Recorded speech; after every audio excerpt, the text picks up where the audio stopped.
Hello and welcome, ladies and gentlemen, to the gamer scene. I am your host Connor, and today I'm bringing you a preview of the new RTS game called Tryst. Now, Tryst is set for release on the 28th of August, and I've managed to get my hands on an early preview copy.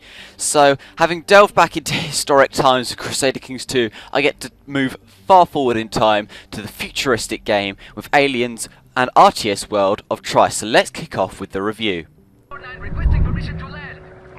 The story in this game consists of the usual humans versus aliens sort of battle, with the aliens being called the Zali, the Zali being a electronic morphling robot race, and they're basically attacking the humans, and the humans are defending and counter-attacking where they be. And this is what the campaign revolves around, with you know, fulfilling certain missions to hopefully turn the tide of battle and send the aliens packing. And along the way, you'll pick up a few allies in terms of other races and tribes, all really human-looking, but I believe they could have slight differences. I'm not 100% sure, and that's what the campaign focuses on. You play President Oliver as it be in this in the campaign that I played, and well, you basically do different missions, fulfill different tasks, turn the tide of battle, win the war, etc, etc. You've all seen it before, and well, the campaign, it's pretty, you know, the story itself is pretty simplistic, but the story revolves in such a way that increasing difficulty is a part of the campaign, which is really nice to see, because I've played too many games where it's very difficult to, you know, move on and play like online after playing campaign, because it's not the same difficulty. The campaign teaches you some good stuff, and then you use that stuff in harder levels and harder levels and harder levels, and they get harder, and you end up having to fight, you know, more and more advanced teams, where basically if you just walk in with what you've got, they'll absolutely annihilate you, which is great to see. And well, another point I'd like to make is about this scripting. Now, the scripting in this story, I don't know whether it was supposed to be humorous or not, but I have to say, it turned out to be, I got a few laughs from it, and I don't know whether that was intentional. If it was intentional, that's fantastic, they've done a great job. If not, then, well, they've stumbled upon a little gem there, because I was just, I don't know whether I was laughing at just the daftness of it, or the way it says, the way they're said, but I just found myself laughing at a few bits, which is, of course, which is always really good. And I have to say, I was quite impressed with the script. The story is, I'm afraid to say, standard, but that's not really the focus of the game. The focus is the gameplay, which is the section we're going to move on next. So yeah, the story's fine. The scripting was quite interesting, but that's about it for this section. So now we move on to gameplay, and as this is an RTS game, you know, the gameplay is pretty standard. You know, you build up your army in your town, or, you know, your settlement as it is in this game, and then you defeat the enemy. You know, the controls are pretty standard, you know, right click to attack, move, you know, select. I could have hoped for more, like, keyboard controls, because, you know, like Control A to select my whole army or something. And maybe an option to set keybinds and all that kind of stuff in the menus, which unfortunately wasn't there. But, you know, as a whole, the whole setup of this game, it doesn't remove anything that works in previous RTS games, because it works so well, so it doesn't really need to. It does, however, bring a few new features to the table, and these new features include, for example, the A.R.M feature, which is where you get to select a load of perks, basically perks to give to each individual type of soldier. These cost resources, the resources in this game being ore and energy, and so basically you have to do that, and you just have to kind of, you can build up each individual soldier to, you know, customize your game a bit more and have it how you want it. And another little feature is, for example, if you're playing as different races, if you play as the humans, the way you play the game has to be completely different to if you play the Zali. With the humans, you build the buildings, you know, you have a barracks and a vehicle store and a airport to build those type of vehicles, and you know, it's the pretty standard affair. However, if you play as the Zali, the aliens of this game, it's a whole different setup, where you have little creatures, and these little creatures could be used to build buildings, but when you build the buildings, little creatures are consumed. So they completely disappear, and to form soldiers you have to merge two creatures together whilst having a certain building in your settlement, and it's a whole completely different scheme of how you play the game using the aliens. So you kind of have to, you know, learn how to play the game in both human form and alien form. I have seen this before, but it's not a very commonly used feature, and I have to say it's rather impressive. Rather than just the usual soldier difference, it's a completely new way of playing if you play as the different races, which is really nice to see. The gameplay in this game, I've always had a problem with the difficulty, you know. where online it's insanely difficult, but when you play single player it's easy. Medium on skirmish of this game is really quite, you know, difficult, and it really made me have to think about the tactics I was using, because they kind of set at you straight away. Within 10 minutes, if you don't play your cards right, you could be gone, your settlement gone, your allies destroyed and all that, because the game moves really quite quickly. It's quite a quick playing game. You don't go on and play for hours and hours on end. It's quite a quick style to play, and that's really how they wanted to play it, you know, quick skirmishes. But because of that, you really have to be on the ball and doing everything right. If you're doing something wrong, you're going to feel it in, you know, if you build one building wrong, you'll notice it. If you build it all right, you're going to be on top of things and you're going to be building. Now, you know, the maps themselves are pretty standard. They're kind of just a big square, the ones I saw, with a few terrain features. Each map has kind of like certain aspects to it which can cause they're basically hazards, like lava in one of them, and they're basically a big square with various ore and energy deposits dotted around in order to you know, provide resources, and you go and capture them and that sort. But they're pretty, you know, standard. It can support up to 8 players, which is really nice.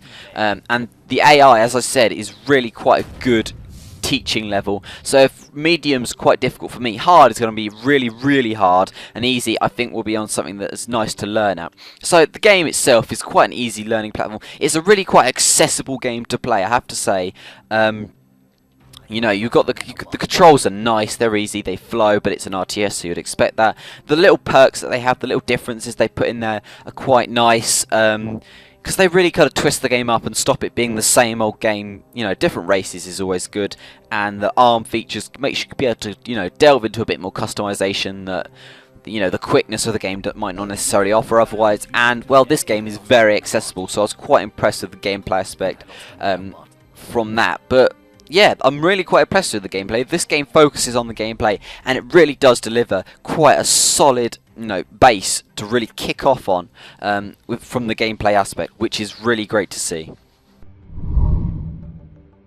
Next up we have graphics, and well, graphics are kind of, you know, they're fine for this game.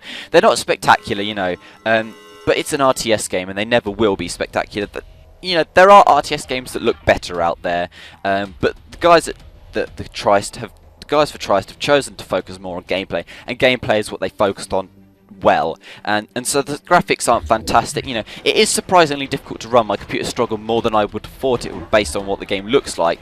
However, that could just be my computer and the fact I was recording, but at the same time you might want to just watch out that it's not always that difficult, not always that easy to run if you don't have a fantastic computer. But the graphics aren't fantastic, they're not spectacular, but they do the job. I can see where everything is. It's not difficult, it's not ugly on the eye, the colours are easy to tell, and you know, the landscapes are pretty alien, so it represents what it needs to, in a sense, which is perfectly fine, and well, not really a problem. So the graphics are fine, not spectacular, they're just fine. So next up we have sound, and well, sound is the same with graphics. It's fine. You know, the audio for the game is, you know, it's a soundtrack. It's in the background. You don't really pay attention to it. You know, each soldier has its own different like voice that they use, and so you can tell which soldiers you are dealing with. But aside from that, you know, the sounds in the background, you don't really pay much attention to it because you're so focused on the game. There is voice acting for the campaign, and well, that is interesting. Is probably the best way to put the voice acting for this game.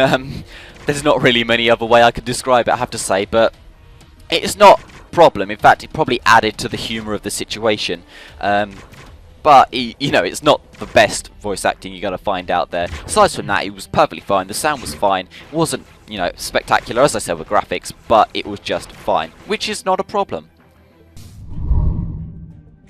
So for the final section we have multiplayer, and multiplayer is, well, whilst I didn't get to play it online, I can get a sense of what it's going to be, and I can really talk about the RTS, you know, problem in this multiplayer section, and how Tryst deals with it. You know, as I said earlier, the gameplay in the skirmishes and campaigns, it really teaches you stuff that you probably don't learn from other RTSs. Other RTSs, they throw you in and they say, well, okay, medium level is, only most people can beat it. In Tryst, medium level, it's not that easy to beat, and it's, you know, the game is on you. If you don't make the right, if you don't build the right stuff, you know, do the right things, the game, within about 10 minutes in skirmish, you'll be dead. And that's as simple as, and that was on medium. So think about hard and any other level beyond that. It's going to be quite a challenge and could well upgrade you to, you know, build you up to the multiplayer experience, which is great to see because it makes this game much more accessible and makes multiplayer much more accessible, which is really nice to see.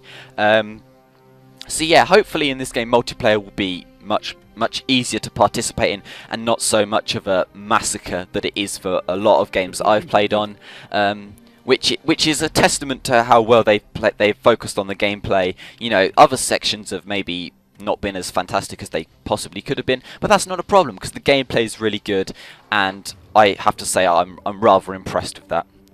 So that's all the sections done, and well, I'm not going to give this game a score because I had a preview copy of the game, which isn't the full copy, so I'm not really going to give it a score. I'm just going to say what I thought was good about the game and what I thought was bad, so in summary, basically, just, you know, summarise it up. So in good, the gameplay, the pros of this game, well, the gameplay is good, the script is interesting and actually gave me a few laughs, which is great, and the multiplayer I think will be quite accessible. And also I'd like to point out that the games are quite quick. You know, you're not going to be waiting for ages as with Crusader Kings 2. I know this is pretty standard, but it's just something that, as opposed to other stuff I played recently. So yeah, the multiplayer I think will be much more accessible. You know, the game will bring you into the game. The game will bring you into the right tactics much better than previous games have done. Cons, well, the graphics aren't fantastic, and I had a few problems running the game. You know, the sound isn't amazing, but they're not really major cons, so, you know, I'm not going to put the game down. And I have to say, the game is fun. I did play a lot on it. I did actually, whilst I was getting massacred in Skirmish, I had a good fun on the campaign. The game itself is fun to play. You know, as I said, I had laughs, which is always good. So I really enjoyed the game. It's an enjoyable game, it's a fun game, and it's a very accessible game to play. You know, it's not the best produced RTS out there, because that's not what it's aimed to be. It's aimed to be a good gameplay game, and that's what it's done very well. So, you know, I have to say I'm impressed with this game, and we'll have a look at buying it when the full game comes out. So anyway, that's this review done. Thank you for, you know, listening to the review and paying attention to my opinion, and thank you to the guys who have produced this game to letting me have a preview copy to give you guys a preview of this Tryst. Anyway, that's all I've got to say for today, and so I guess that will be me, Connor, out.